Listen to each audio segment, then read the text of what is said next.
presented by Maithili Gaurav। बोला बोला बाबा बैद्यनाथ की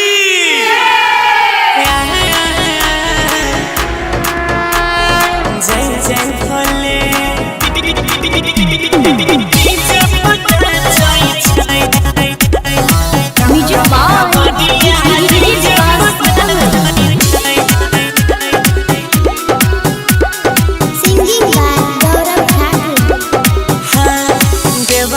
बनारस हरिद्वार चाहे काशी सावन में सगरे विराज कैलाशी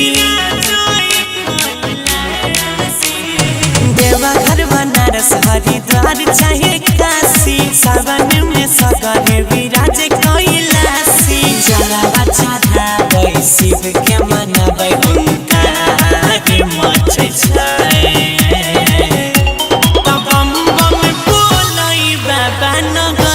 कवरिया डीजे बना छै बम बम कूजै बाबा नगरिया कवरिया डीजे बना छै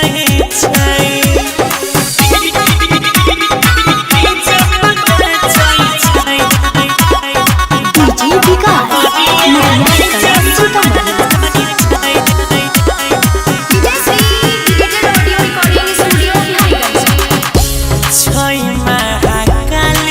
जी के मोही चरण छुआइले सब भगत करे मार भोला बाबा सबके उद्धार करे छै दुखिया के हरे घड़ी दुख हरे छै दै छै बम भोला पैर के झोला बेसी नहीं जाचे छै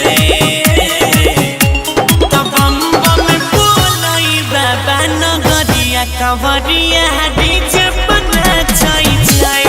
बम बम कूजै बाबा नगरिया कवरिया डीजे बना छै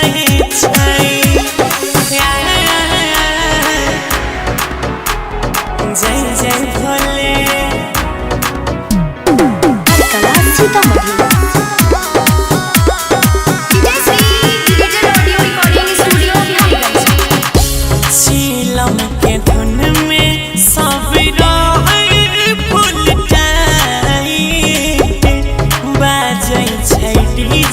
चमक मंदिर के लाई पूरा करे सबके यार मनरा